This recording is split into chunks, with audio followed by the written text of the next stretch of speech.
How to plan a successful business exit. First, I'll define what a successful exit really means, because the price is only one piece of that. Then I'll reveal the top 5 drivers you should be working on, even if an exit is years away. Then I'll reveal the top 5 drivers you should be pushing through your business right now, even if an exit is years away. Finally, I'll talk about the emotional side of selling a business.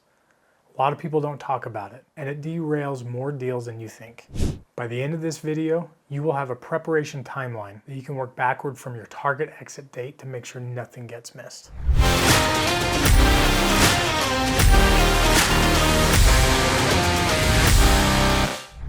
A successful exit can mean a lot of different things. Financial freedom, legacy preservation, employee protection, time freedom, or just a new chapter. Some owners will close a big deal and then afterwards they feel empty because they weren't ready for the other side of that close. As a business owner, you need to define success holistically before you go through this process. It's important to start early.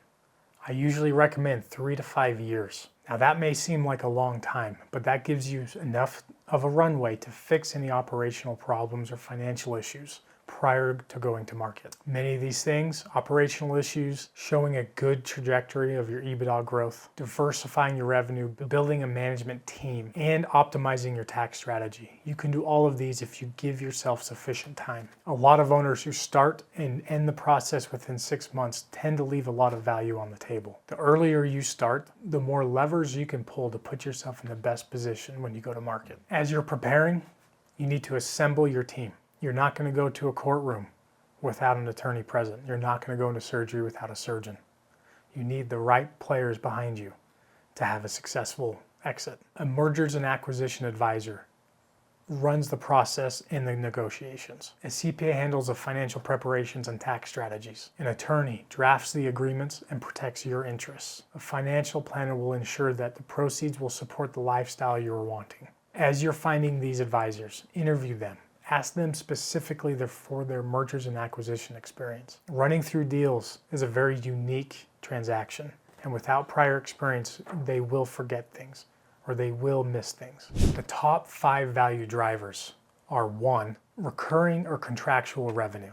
2, a diversified customer base. 3, a strong management team beyond the owner. 4, documented and scalable processes. And 5, growing and consistent EBITDA. Each of these can directly affect your valuation multiple. Improving just 2 of these can have a meaningful impact of the valuation you achieve. Now the part that most people don't talk about, the emotional side of selling your business. After you sell your business, everything changes. Your identity, your purpose, your daily routine, relationships with employees, all of that is different. Many founders experience a version of grief. Plan for this.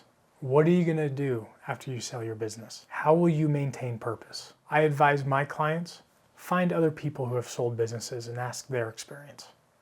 Learning from the past can help you prepare for the future. So now you've sold your business, what happens? After closing, you're typically in a transition period for 3 to 12 months. This will ensure there is continuity of knowledge that you as an owner are passing to the new owners. Often there are earnouts built into the purchase agreement.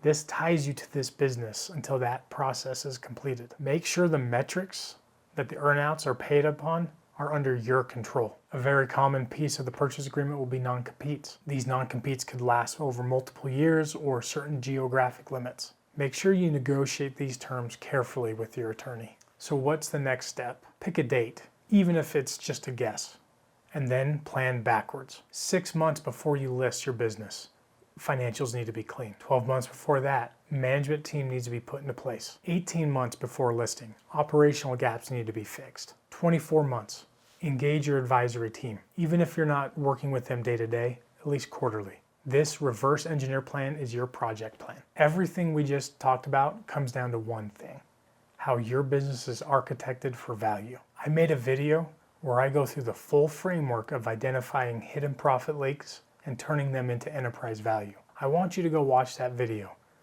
because applying that framework will ensure you keep enterprise value high when it comes time to close. Go watch that next. Links right here.